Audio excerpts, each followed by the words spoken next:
theater of terror.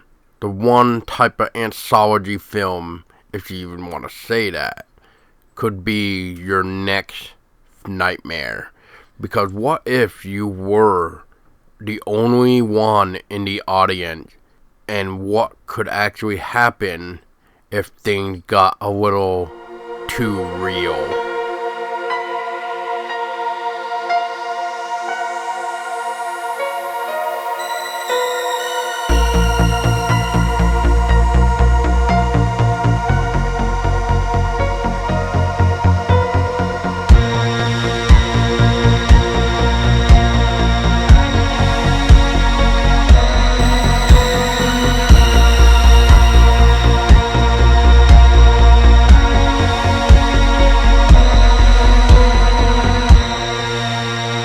What's up, everybody? My name is Paul Doski, and I'm here with the lovely fiance, Tessa Baker. And tonight we got special guest Tom Ryan, who is known for his film called Theater of Terror. Wow, almost screwed that one up. We'll try that again. Ready? Theater of Terror. There we go. Hi, Tom. How's it going? Going good, Paul. How are you? I am good. So, yeah, real quick, Tom, for those that don't know who you are, and like me and Tessa here, can you please give us a small origin story of who you are and how you got into horror? Sure. So my name is Tom Ryan. I've been watching horror since the 80s, 70s, and I was always a lifelong fan. Got into filmmaking as a young man. On recording homemade movies on VHS cameras. And around 2012, I started utilizing the current technology, digital cameras, home editing software, to start making my own films. I started with a film called Day 9, and moved on to a feature film called Faces. Directed a short film called Wrapped, which put me in touch with my current collaborators, Russell Hackett and Diane Hackett, as well as indie horror community super uber fan Todd Sturridge, the horror nerd, as one of the producers. And our latest film is The Theater of Terror, an anthology heavily inspired by classic television like The Twilight Zone, The Outer Limits, The Night Gallery, Tales from the Dark Side, movies like Creepshow, the Tales from the Dark Side movie, and the average classic horror anthology. So that's what we've recently released, and that's why I'm here today to discuss it. Real quick, has this Theater of Terror been around that long, or is it just like its own thing that just recently came out? I'll try to make a long story short here, but the Theater of Terror was originally something that I came up with a friend of mine, Kurt Stalin, and Fakar Mir, when we were in our early 20s, which was basically a parody of Masterpiece Theater or Siskel and Ebert, where we would review horror films that didn't exist, that would be based on other parodies that we would do of actual horror films. Like we had the Michael Myers Deli, which was basically Michael Myers working in a deli, slicing up your ham and turkey for you. And that was the kind of silly things that we used to throw in and review as the Theater of Terror. And so around 2012, I relaunched the name as a production company for indie horror films, where we wanted to basically create films that we loved based upon our love of the horror genre and stuff that we grew up on. So that was the creation of the Theater of Terror. Now, the film, The Theater of Terror, is actually the namesake of the production company, but based on that same idea of having some short, creepy stories that we tell to the audience. You know, it's always good to know somebody to collaborate with and everything else to help bring something like this to life. And you guys, didn't you guys do like a premiere one weekend too? I think Patrick was telling me about it or something like that, right? Yeah, well, we recently on January 12th in Jersey City at the landmark Lowe's Jersey, which is a landmark theater that I grew up right around the corner from my house, and saw a ton of great movies there: Raiders of the Lost Ark, Empire Strikes Back, um, you know, countless horror films there. But we had our premiere. We held our premiere for the Theater of Terror in that theater, where we partially shot some of the film.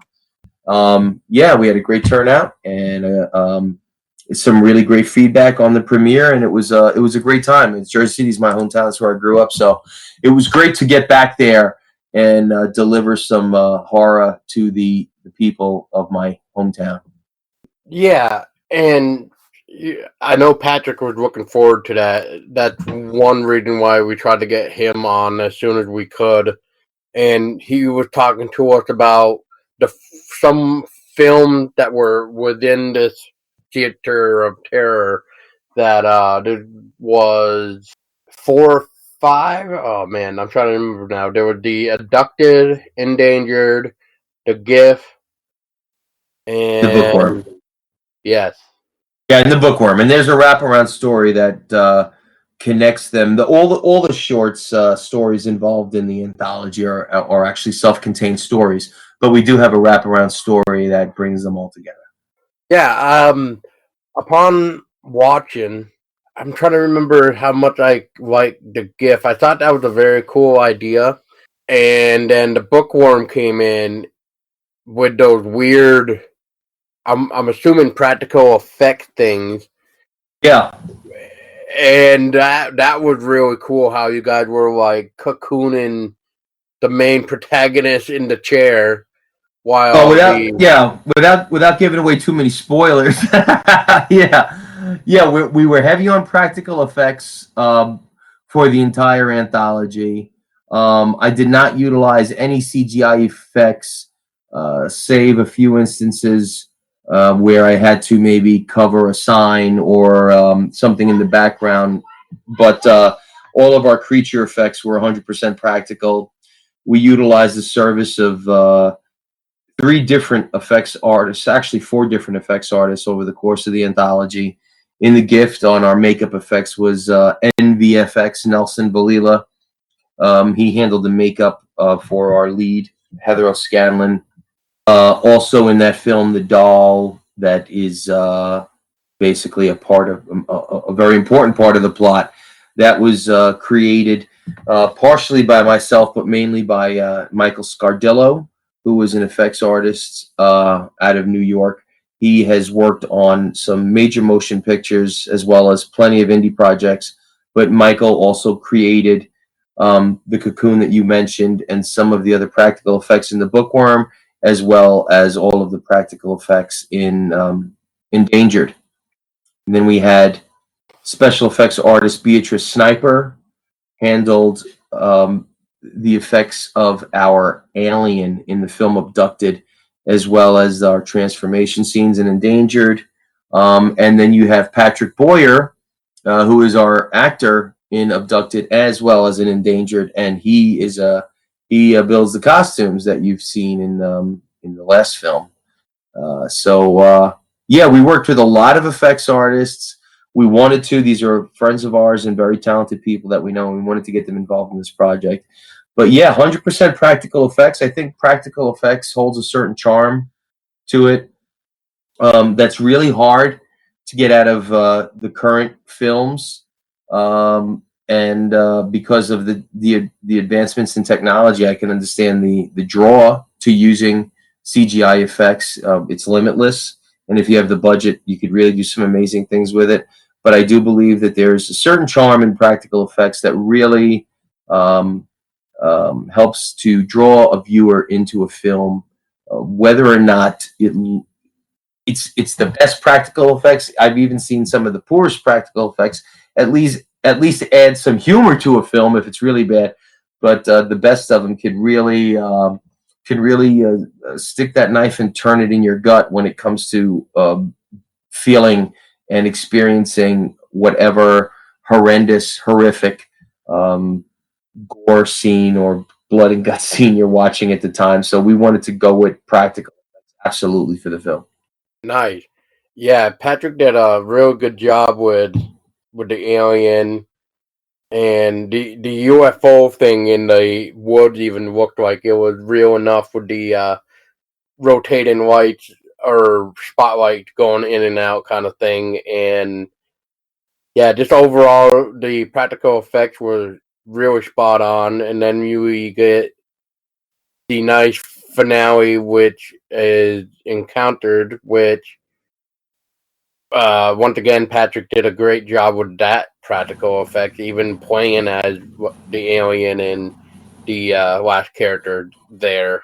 So it was nice. And then we got your little story that's going on while the other stories are going on, which is I guess you're trying to like what would be the word? I guess you're trying to like sell the uh or seal the deal with the lady in the theater by having her watch the film, and that leads up to the finale anyway.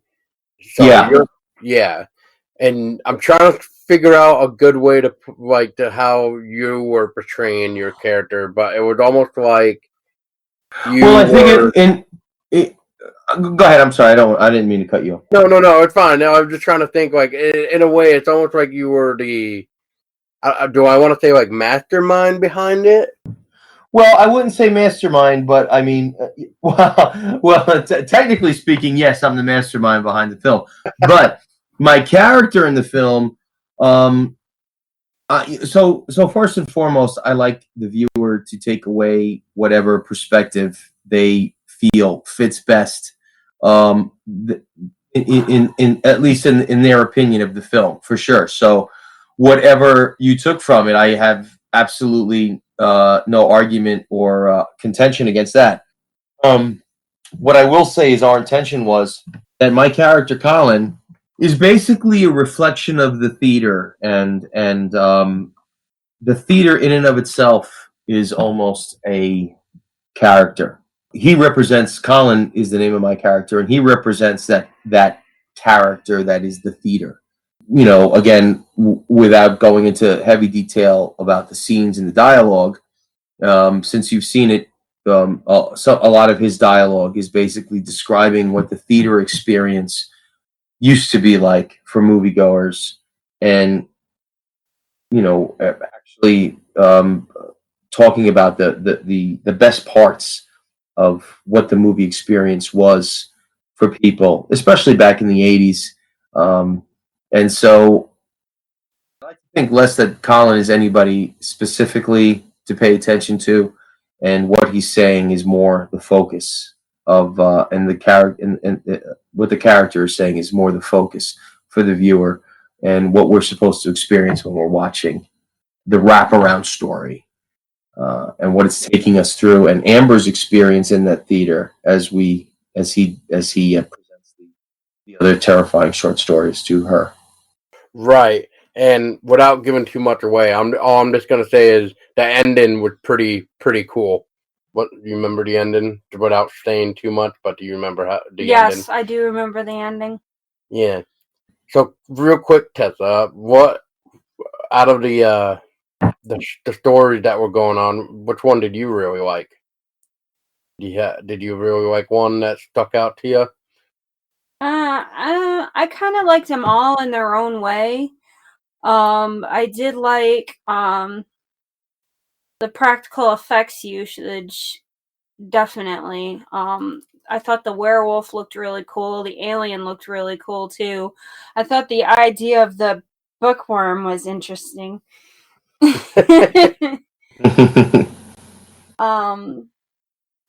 But I really liked them all. Like I said, in my own way, I guess. I liked how he did it. I like to hear that, because that's, you know, one thing that we thought about when we made this anthology is I felt that there was a story for everybody, and you know, the gift I consider more of a dark drama than a horror film. The bookworm is kind of a creature feature. The abducted is a sci-fi horror kind of crossover, and then Endangered, of course, is horror. But when we created the stories, we were really hoping that, with anthologies, it's difficult. We know that everyone is not going to love every story. And what's really great about the screenings that we've held and the people that we've talked to about the film is that everybody seems to love a different segment of it. And that to us is really satisfying because, again, we feel like it's almost like we're just throwing a net of horror out there, and we're bound to catch some fans with the diversity in the anthology as far as the kind of stories that we tell. What was your favorite story, Paul? Oh man. I think I'm gonna go with the alien one. I mean, as much as I like, Abducted. yeah, Abducted, just because I like the just the whole idea of it, and I really just like I said, I like that UFO part in the woods. I thought that was really, really nice, and it was a Those nice. lights, just so you know, those lights were created by our producer, Todd Starucci's father, Kenny Wills. And Kenny, so I had come up with an idea of how I wanted to do the lights out in the woods, but it wasn't really feasible. And Kenny is he's a lighting and a stage guy, and we told him what we were trying to do, and I told him the idea about the lights and the intermittent flashing that goes on with the lights, and he came up with a great idea of how to set that up, and he is really the one that we need to credit for that effect out in the woods, because it was huge as far as practical effects go and selling the story and setting the scene. I mean, if you recall those scenes in the woods, they're really very cool because you have this really, this dark setting of the blackness of being out in the middle of the woods. Then you have this UFO that's just lighting up the area, and it really, I believe that it really sold the story. But it's funny that you say that. I mean, a lot of people tend to really favor Abducted as far as their favorites in the shorts, and I don't know, Tessa. I don't know if this relates to you, but we've had a lot of female viewers really say that The Gift was one that they really enjoyed. But I don't know if that was because a lot of those. I did like The Gift, but I also liked Abducted, and I also liked Endangered. Cool, And cool. I thought Bookworm was interesting too, the Bookworm one. So Cool. it was really kind of hard for me to pick like a distinct favorite because I kind of liked them all for their own reasons. Right. And I kind of picked what I liked from each. Well, that's great. Yeah, I almost had to remind myself what The Gift was, and then I remembered. Yeah, but I'm sorry. What were you saying about The Gift, though? Great to hear that Tessa, found something in each one to really hold on to. And again, that was the purpose of the anthology. We just really wanted to work with a diverse subject matter and actors and effects artists and locations, and it was really a fun project to work on because of that. Good. I mean, everybody did a great job anyway, besides Patrick, of course, doing all the work. Yeah, that's right, Patrick. No, but everybody did a great job. And just for the record for people listening too, this is actually our second time talking with Tom because the first time wasn't so great. We had to reschedule. I didn't have much to say the first interview, but now no, I'm just kidding. It was audio issues, right? Let's clarify that. So, yeah, we were having some audio technical difficulties. Oh yeah, and it didn't help that neither of Tessa or I know the film, which was kind of ironic that because we were waiting for it to come in the mail, and it was literally the next day it came into the mail. So it was funny. And I'm glad because you guys got to see it. We have a little bit more to discuss, and you have more pointed questions, I guess, about it. Yes, and I'm trying to like rewrite them as we're going because I was trying to think earlier, and I was just like, but no, but I'm trying to think because usually when I watch something, I usually can think of something of like this reminds me of this, and the only thing about this film that I saw, Tom, that kind of reminded me of another film Yeah. is one that came out recently called All the Creatures Were Stirring. If you're familiar with that one, I'm not. check that one out because it's it's almost identical as Theater of Terror in a way weird way, but instead of It shares similarities, I yeah, guess. there's some similarities. Like I wouldn't say it's like spot on identical, but it shares similarities. no, there's in definitely the different. storytelling technique, I guess. Okay. Yeah, yeah. Like without saying too much, too, but just to kind of give you a little bit of an idea. But as you know, yours is involving a theater, and All the Creatures Were Stirring involved like a play of some sort, but like Okay. every movie is a different like quote unquote play, if that makes sense. Okay. Yeah, Okay. yeah.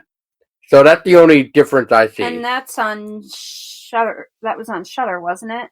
Correct. Yeah, and it's also in DVD form. DVD form Yep. already.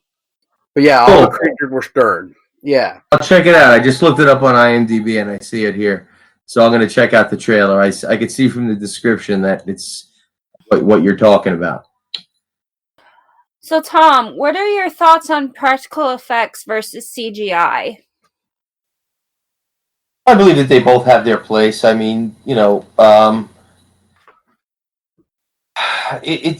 CGI is at a place now where if you've got the money, I mean, you could really do some amazing things.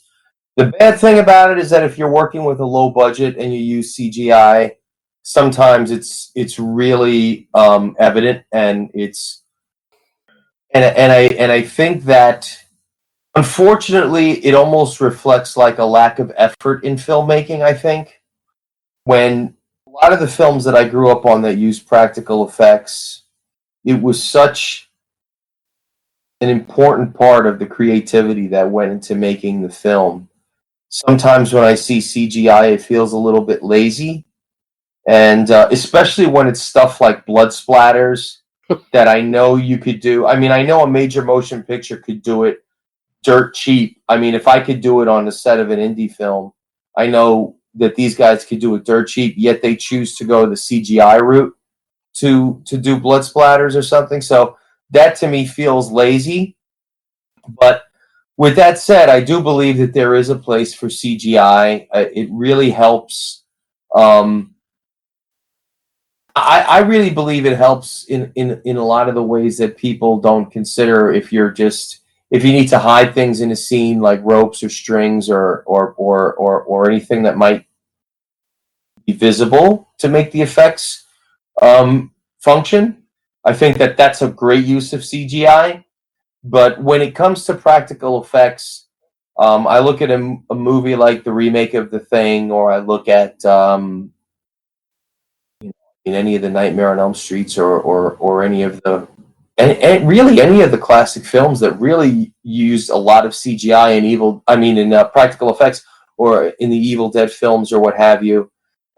There's just a real a gut wrenching feeling when you see something that's done so well that it looks realistic and it's believable. And I don't think you can achieve that with CGI, at least in this stage of its technological development. I think you'll always know that it's CGI when you see it, and practical effects, I think even now, have still exceeded those standards as far as really making something look so real that it's gruesome, as compared to CGI, where CGI you could have someone's head come clean off and get explode with a shotgun blast in a really neat fashion and make it look incredible. Um, Some effects that happen that are split-second effects like that flash across the screen, I could kind of see why they would lean on CGI, because it is easier to do that instead of, prepping for 12 hours to do a head getting shot off for basically what's going to amount to a split second of screen time. I understand that, but there's just something so much more believable, and something, and just so much more artistic about practical effects, in my opinion. But again, I would never bash CGI. But I do know I have seen films where it's overused. I have seen films where it was needlessly used, where they could have done something practical and probably been cheaper compared to whatever they're paying their CGI artists. So, uh, just as a filmmaker, and as an independent filmmaker, especially on this level, I love CGI, especially with some of the artists that I know. I love to see them work, and I just think it's so much more fun, just as being part of the creative process.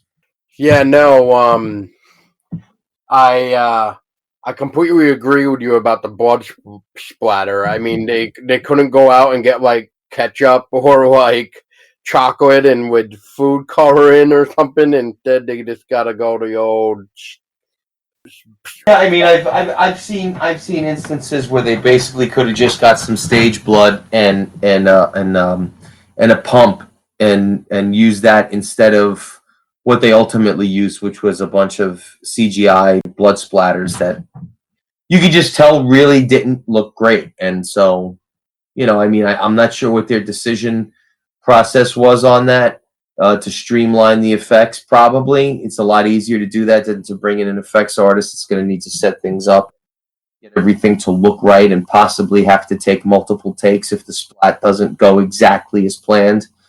So I understand the decision to go with CGI effects in a case like that.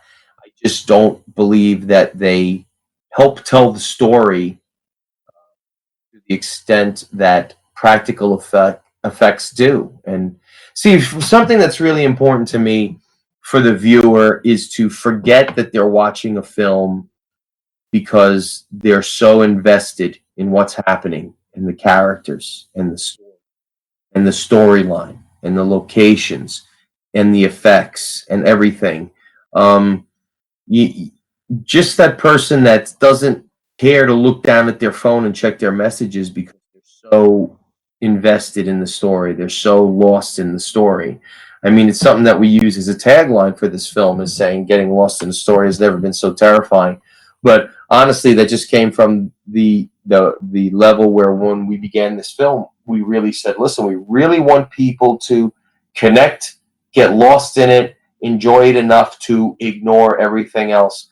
When I used to go see movies as a kid, it's way before cell phones, and there were no distractions. When you went to the movies, you were watching that movie from beginning to end.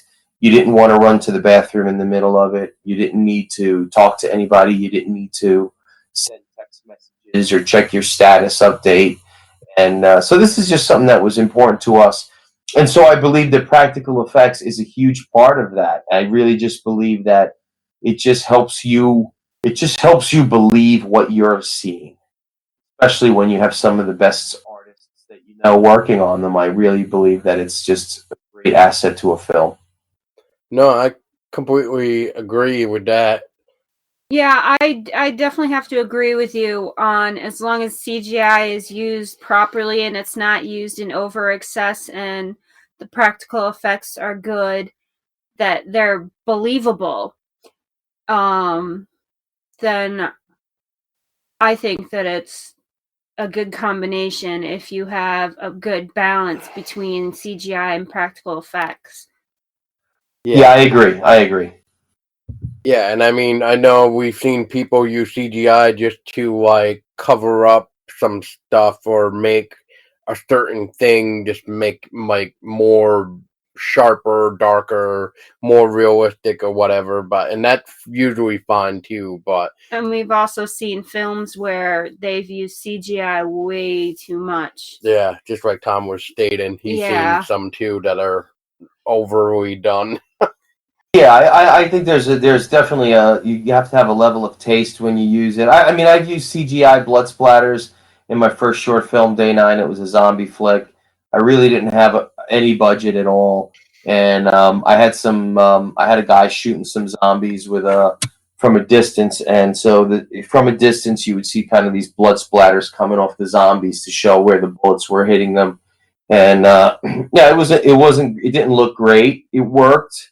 It was a very short scene, but for what I was working with, it was really the only option. It was either that or not show anything because I didn't have money for squibs. I didn't have money for any kind of blood effects. I didn't have the time. We were shooting in one day what we were shooting. So, I won't say I've never used them, but from that point on, I've basically really tried to focus on getting some great effects people on set and getting them involved and letting them go to work because some of these guys could really pull off some fantastic effects, and I love to see them in person. And then when you get behind the camera and you have the opportunity to edit them and to really get what you want out of them, I really think that it's some incredible magic that you can make when you're using practical effects. Agreed. And going back to Theater of Terror now, so I know. So for the record, again, people, when we last talked, I asked Tom this question, and since he really liked the question, I decided I'll keep it. So, Tom, this one again is: would other indie filmmakers be able to submit their short films for Theater of Terror? Right. Yeah. So the short answer is no. I'm a great supporter of other filmmakers and of other indie films, and I always happy to attend screenings and cross promote films or just promote them if they put them out there. But the Theater of Terror is basically stories written and directed by me, and I more comfortable working that way. It's I would never want to change another writer's vision on what he's trying to create. And so to avoid that, I would ask them to definitely hire someone to direct their films. I don't really I've directed films that I didn't write, but it's that's not my forte. I'm not a freelance director. I am the founder of Theater of Terror. I am the main writer for Theater of Terror. I am the director for our projects, and so it just makes it easier to get stuff done, to get it done quickly, to produce our own stuff. But with that said, if there are any other indie horror filmmakers out there that have short stories or have films that they want to promote and that they want to make and they need help within the community, they can absolutely 100% reach out to us, and I will open the doors to them to all the resources that I have because I believe that it's only fair that I help someone else, make their vision come true. There were people that helped me that were in a better position I was at the time. And so I have no problem giving anyone advice or pointing them in the right direction. Just unfortunately, we are not a production company for outside works. We basically produce our own inside stories. That's not to say that we don't look for actors and cinematographers and makeup artists, stuff from the outside. We definitely do. We meet people, we like them, we get along with them, we see their work, and we like it. We definitely want to work with them. But we're not going to be putting out anthologies of other people's short stories. There's a certain I guess quality that we want to sustain within our work, and it's that largely relies on me being 100% involved in the vision that we put on the screen. And so we did have people from the outside coming in with their stories and their vision. I couldn't guarantee that that's what we could deliver for them. And so I wouldn't want to waste anyone's time. Your film Faces is on Amazon. How do you feel about them targeting indie filmmakers? Have you been affected by any films getting pulled? I haven't. I don't know much about why Amazon was doing what they were doing, but all I can imagine is that it was basically a content purge where they were looking to make sure they only have.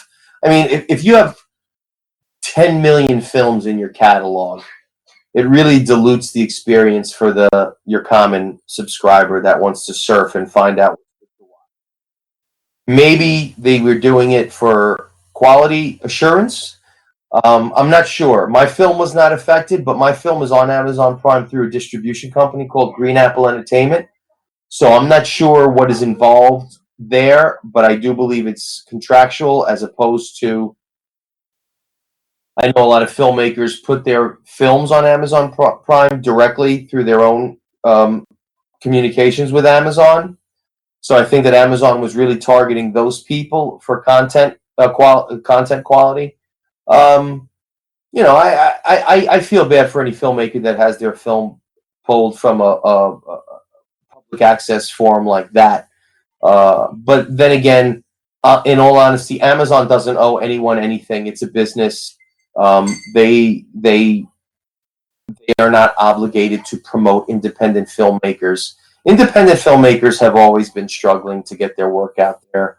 Um, Facebook allows me to promote my films and my DVD sales for free. Now, if Facebook were to turn around tomorrow and say to me, you know what, we're not going to do this for you anymore. We're going to charge you money. Am I going to go on a tirade against Facebook? No, because without Facebook, what would I have been doing? Putting ads in the newspaper?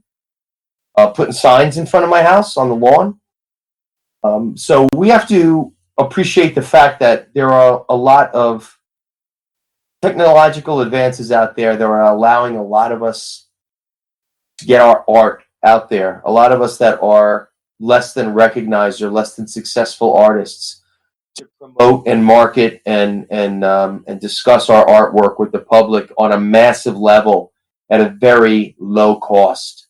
And so I don't think we should necessarily bite the hand that feeds us if they make a decision to the contrary of what they may have done before. What I also understand is that a lot of filmmakers that were taken off of Amazon reapplied and got their film put back on. So I don't know if it was just kind of, again, like a quality check.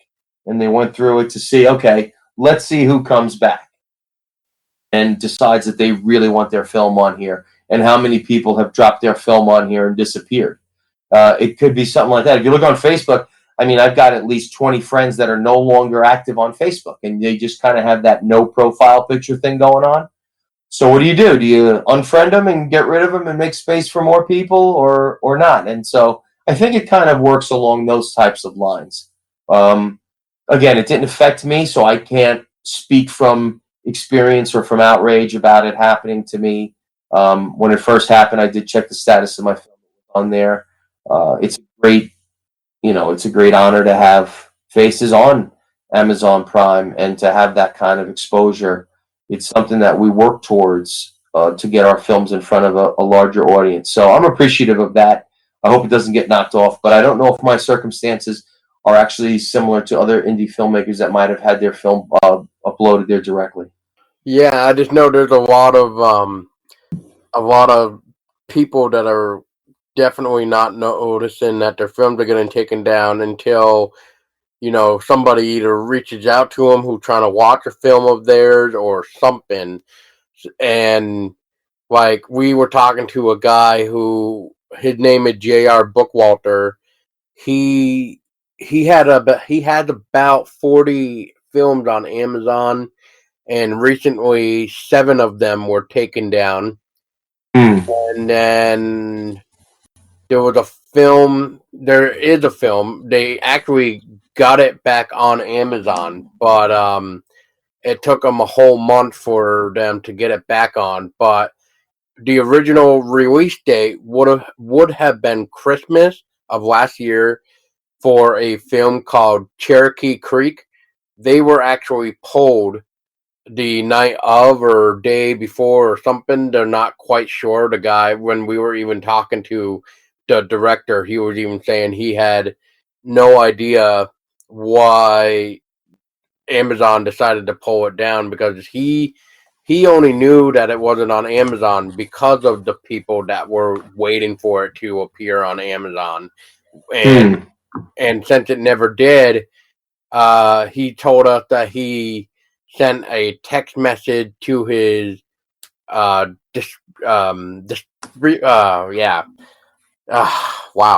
why is that word giving me a problem tonight? Which one? Distributor? Yeah. And of course, since it was Christmas, he didn't reply right away. But the day after, he said, "Hey, I don't know. Let me get back to you." And then that's when Amazon sent an email back saying that, oh, they pulled it down because of, quote, offensive content, unquote.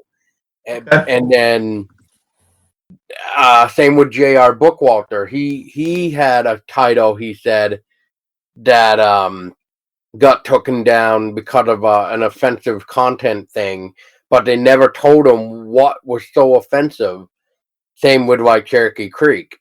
And then there's other people that are getting emailed that don't really say offensive content. They're just saying, oh, hey, your film got pulled down and there's nothing you can do about it, sort of deal. So, yeah. Hey, that's not cool. I would hope that they would at least, offer an explanation about why a film was getting pulled. Unfortunately, I didn't experience. Well, I don't want to say unfortunately, but fortunately, I didn't have the film pulled, so I didn't experience that. And again, I'm not really sure what the reasoning behind it was, but from what I understand, now that he says there was some offensive content on there, I'm not sure. Again, it's. I guess it's really in the discretion of the. Of Amazon Prime to decide what is not offensive. But I guess that's any platform that you go on. We are all as filmmakers. If our films were to go to the next level, we're subject to the rating system. Right? So I remember a time when horror films were largely considered rated X because they were so violent or what have you. I know it's more attributed to pornography when you hear the X rating, but it really, there was a time when horror was really in that same boat. So I don't know, and it is unfortunate, but at the same time, being that it is a free platform, or one, again, I don't have my films on Amazon. Mine is through a distributor, so I cannot attest to exactly what their situations are with their films being submitted to Amazon. But the fact that it is a platform that puts our work out there, I believe that we're just, unfortunately, we're bound to whatever they decide, whatever terms they decide to show your film. Yeah, exactly. And I think one of the other sad things that I would read in real quick is there was another company that had, I should say, at this point, they had about like 200 films on Amazon, and 40 of them were taken down. Wow. Yeah, so once again, it's just one of those, like, I don't know. I mean, when we were talking with JR to get his opinion on it, he thinks, and he was hoping that it's just some mistake and that somebody from Amazon was just on the computer accidentally taking down films by pressing a button or whatever. But that seems a little bit fishy, though, because it almost seems like they're going after a specific type of indie films, if that makes sense. So I don't know.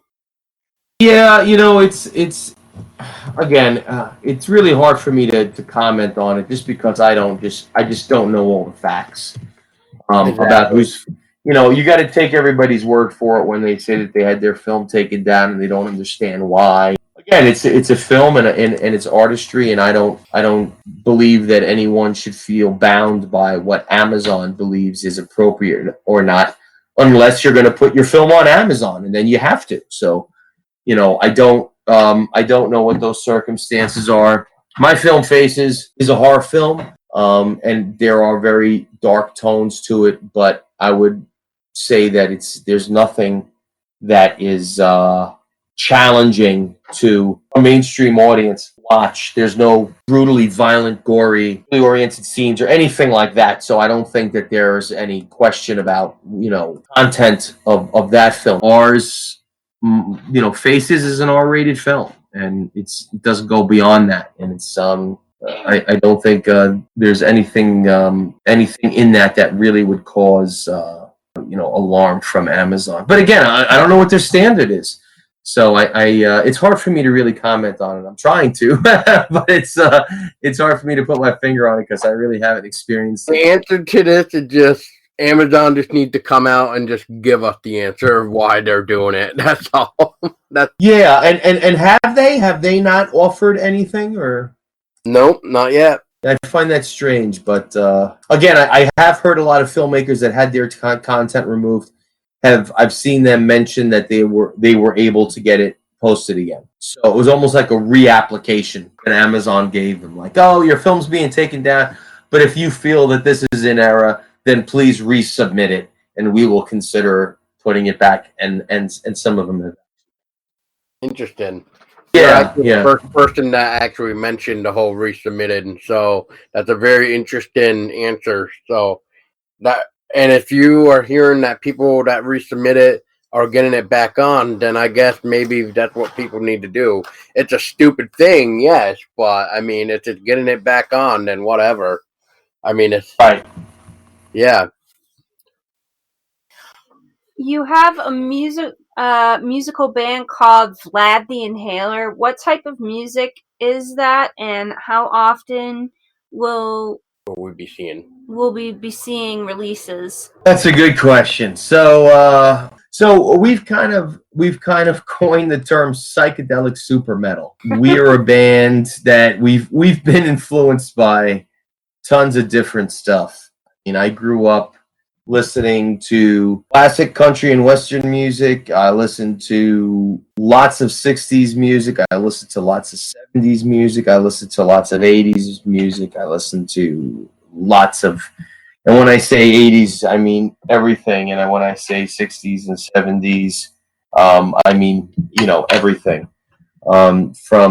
From disco to funk to rock to psychedelic music to your stuff and foreign stuff. And my drummer, Jeff Mason, he is influenced by everything from Rush to Megadeth to pro wrestling. He's got tons of influences. My guitar player is the same way. Vlad the Inhaler, yeah. We kind of coined the term psychedelic super metal. It's definitely got a heavy metal feel to it. It doesn't have a death metal or feel to it. It does not have that kind of feel to it. My vocals are very clear. You could usually understand everything I'm singing. If you go to vladtheinhaler.com, you could listen to some of our music, I think. But if not, you can go to Reverb Nation and look up Vlad the Inhaler. You can go to Spotify and look us up. But my music is, I write a lot of the music that we do, and our music is very much like my films, where I try to appeal to a diverse crowd. Like I said, I like all different styles of music, and I don't think we're trying to be any particular style. We do. I mean, if you were to say what kind of music is it, you would say it's definitely rock or metal, because we do have distorted guitars and heavy riffs. But we also have melodic stuff going on. We have a saxophone player in a couple of our songs.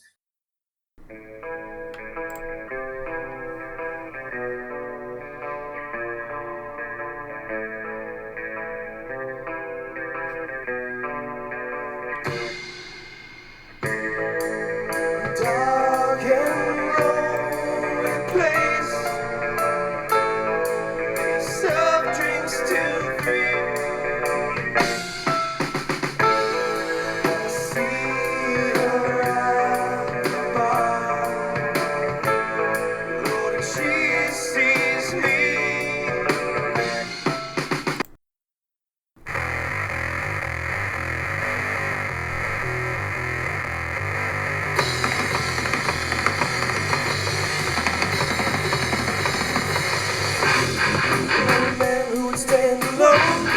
Shot a piece of broken bone. Protect from those who belong. Only helps to make me strong.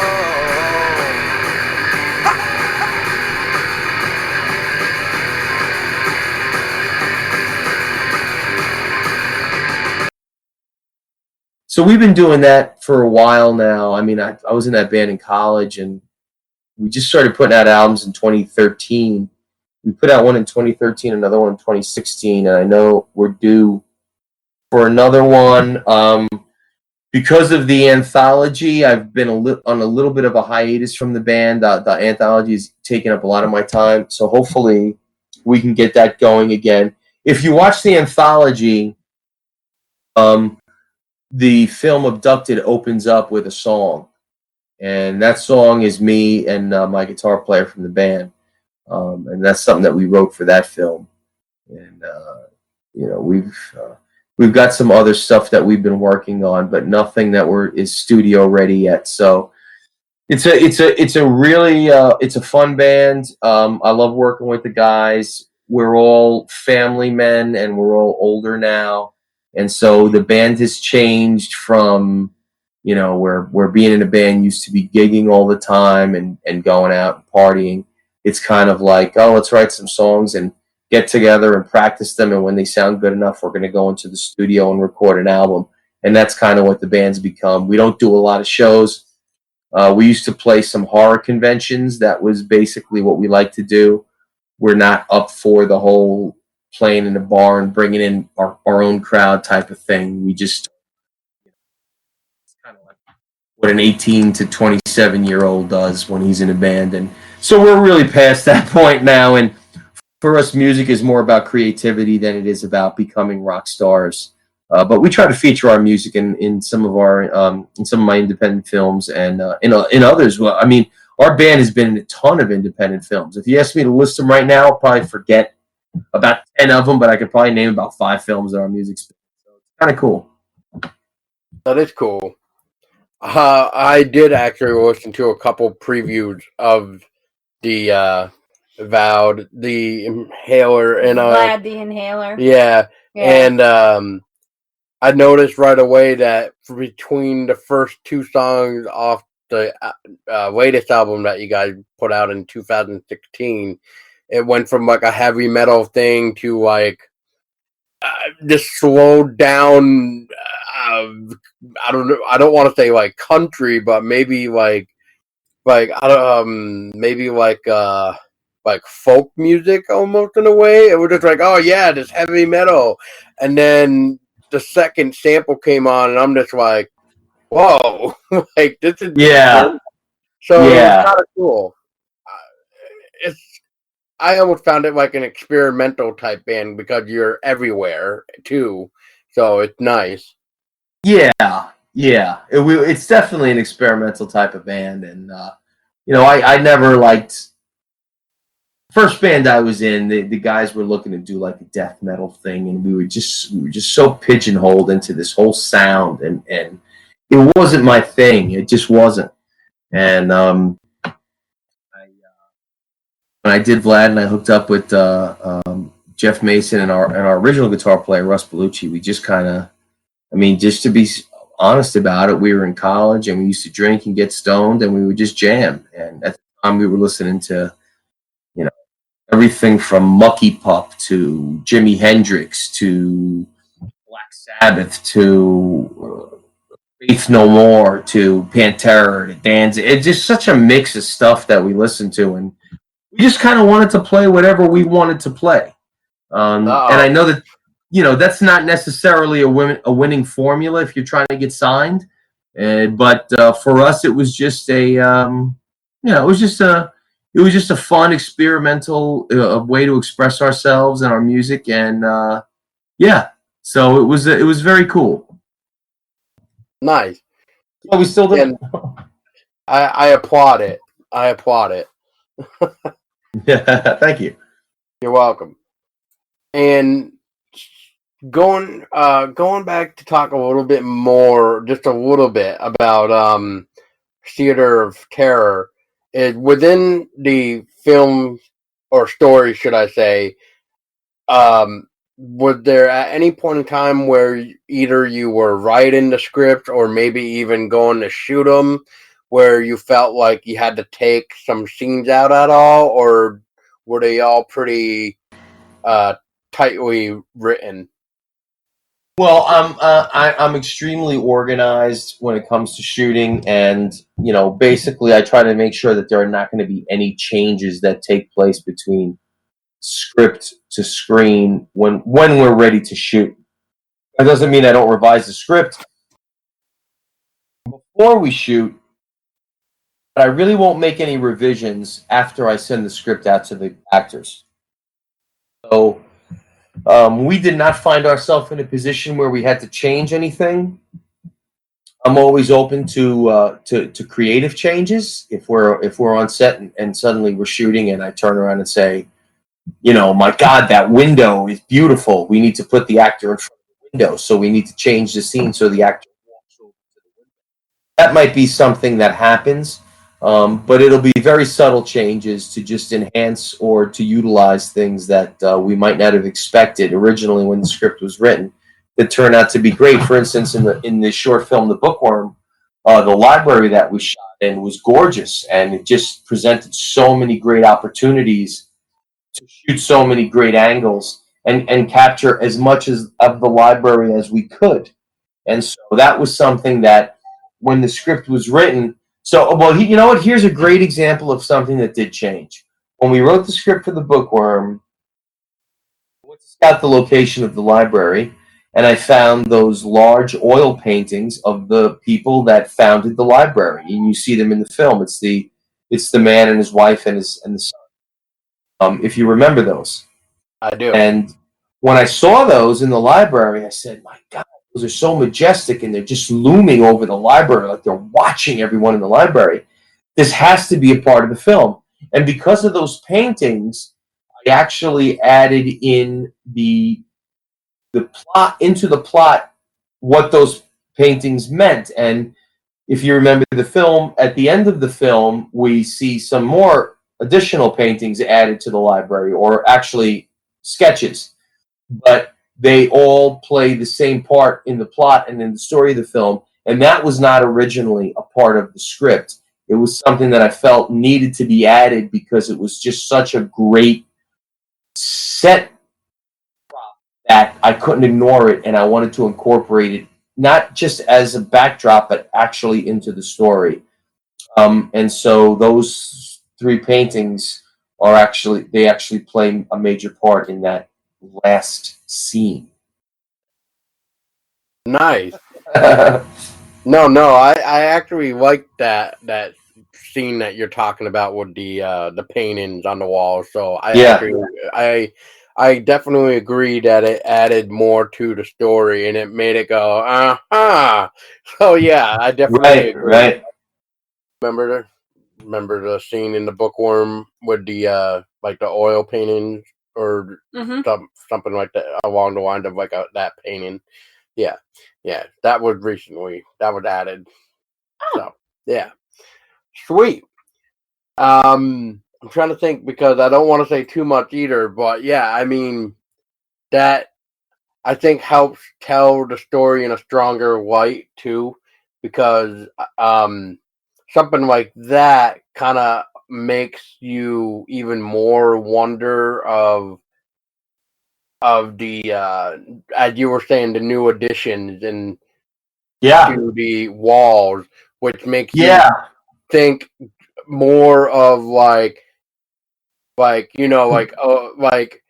guess the best way I'm gonna say it right now without saying too much is it makes you think like, okay, what is going on here for real? Well, yeah, it gives you a little sense of the backstory. And what I think is fun about doing these shorts in this anthology is creating these worlds and creating these characters and these stories where you drop the viewer into a situation, just in the middle of a situation where you don't give them too much background. And I love that kind of storytelling because in just using The Bookworm as an example, like you said, Now you begin to think, where did this all begin? How did this all start? Why is this happening? And yet the movie doesn't necessarily give you those answers because it's telling you a different story. And it's just to me, that's just such a fun part of storytelling, where we get to tell somebody a story for, the average length of our shorts is from 18 to 22 minutes. If we get to tell somebody a story in the time span of 18 to 22 minutes, but we're planting seeds in their brain that leads to a story that might go on for hours in their head, and a backstory that they can now explore in their own imagination without knowing either way if they're right or wrong about what they believe. It's their own interpretation of what we've put in front of them, which to me is the most exciting thing about creating these films and these stories, for the viewer to get so involved, and, to repeat a word I said before, get so invested in the story, they take a little bit of ownership of it, and they create their own reasoning behind it. And that to me is like interactive filmmaking, and I love it. Yeah, no. I always find sometimes where a film need that extra storytelling versus the ones where you really want the story to be a mystery, so that way it weave you with the imagination of your own. So now you can take that mysteriousness and have your imagination go wild. That's what I like too. Absolutely. So, so Tom, what can we see from you in the future? Well, we are. So, Theater of Terror right now, we're heavy in the promotion phase of the anthology that we just created. So the next phase of as far as how we're presenting it, as you know, we're selling DVDs and Blu-rays, but we have another event coming up very soon. It is called the Grindhouse Nights Film Festival. This takes place in Dunellen, New Jersey, at a place called Roxy and Duke's Roadhouse. That's going to be on March 16th. We're going to be there. We're going to have a table there. We're going to be selling DVDs and Blu-rays, and we're going to be screening the fourth segment of our anthology, Endangered, at that location, along with many other really fun and creative independent films. After that, we plan on being at the New Jersey HorrorCon Film Festival, and so we will be down in Atlantic City. And for anybody that is not familiar with the New Jersey HorrorCon, it will be taking place on March 29th, 30th, and 31st. We'll have a table there all weekend. You can come by, you can pick up our films, you can hang with us, you can talk to us, you can party with us. And we have submitted our short film Endangered to that film festival. We have not been notified of acceptance yet or not. Our short film Abducted did screen at the last New Jersey HorrorCon, where the lead actor Russell Hackett won a Best Actor award. So we're returning to the con this year. We did really well there last year. We're going to go there this year, and just spread the word about what we're doing, about our film. We're going to have our film Faces on sale. We also have my short film Day 9 and our short film Wrapped on a combo collector's edition DVD that we're going to be selling. We're going to have some great collector's lobby cards there that are going to that are actually a little nod to the old Tales of the Crypt comic book covers. We're going to have one of those for each of the short films. So it's going to be really cool. We're doing that right now. Up until the summer, we're going to be doing some, again, these local events where Theater of Terror will be appearing. Hopefully some of our films will be screening. But we will be selling merchandise. And then hopefully we start writing and creating by springtime. We're not sure what the next project is, but I will give you a little information that you can share with your listeners. We are considering one of three things. which one would be a serious action drama. The second would be a horror comedy.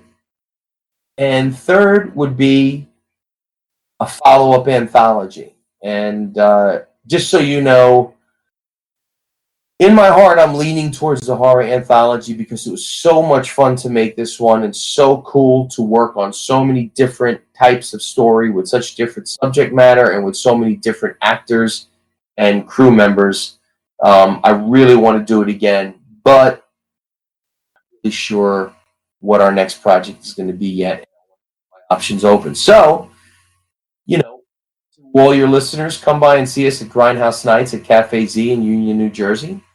Or come by and see us at New Jersey Horror Con and weigh in and let us know what you want to see next. Because everything we do is really for the fans. We're really the kind of a production company that we strive to make the kind of films that people want to see and that people used to love. And so the fans and their feedback is very important to us. Awesome. And just in case you didn't mention it, Tom, where can people find the Theater of Terror? So go to our website at www.theaterofterror.net. And when you spell the word theater, make sure it's TheaTre. And that's theaterofterror.net. You could purchase our films there. You could watch all of our trailers there. You could read about what we're about. You could read some interviews that we've done in the past. I'm trying to get the site up to date. We're pretty up to date right now. There's a few things that are outdated on the site. Most of them are up to date. But check us out there. You can check us out, the Theater of Terror, on Facebook as well. Give us a follow.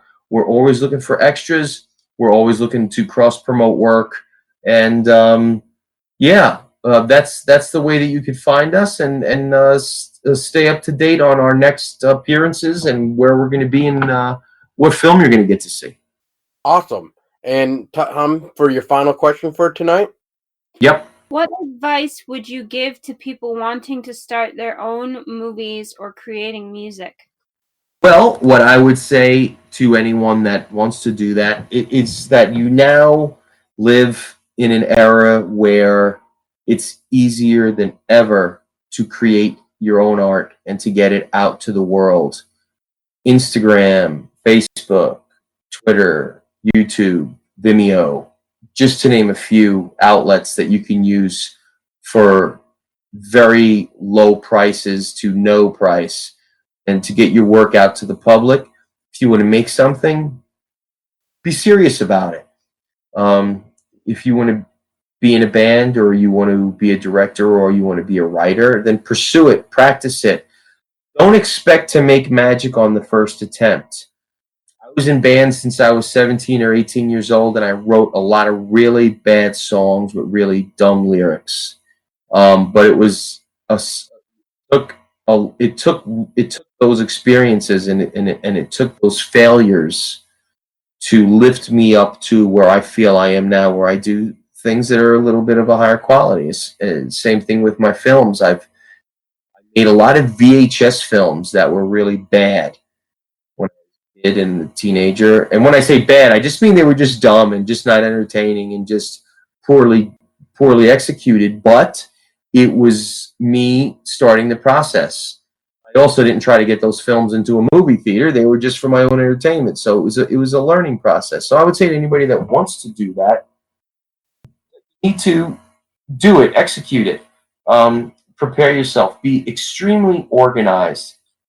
If you're going to work with other band members or if you're going to work with other crew members or actors or filmmakers, make sure you know what you want to do and how you want to do it.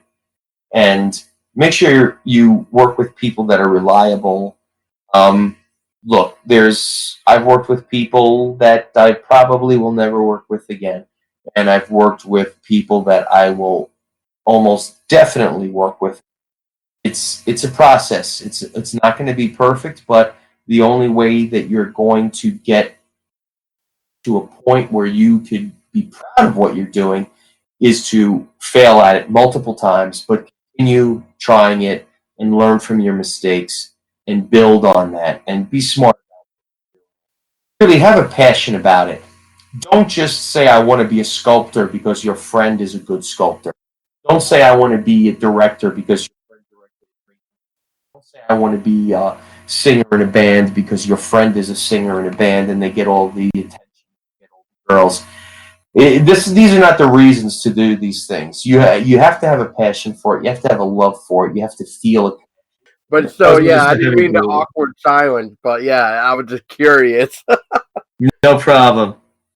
But yeah, so Tom, thank you so much for your time on coming in, and I'm glad this time around that it seemed to be working a little bit better. There was some weird up and down moment, but it wasn't like last time. So I'll do my best to boop up the volume on those little low parts. But it was problem. definitely better for sure.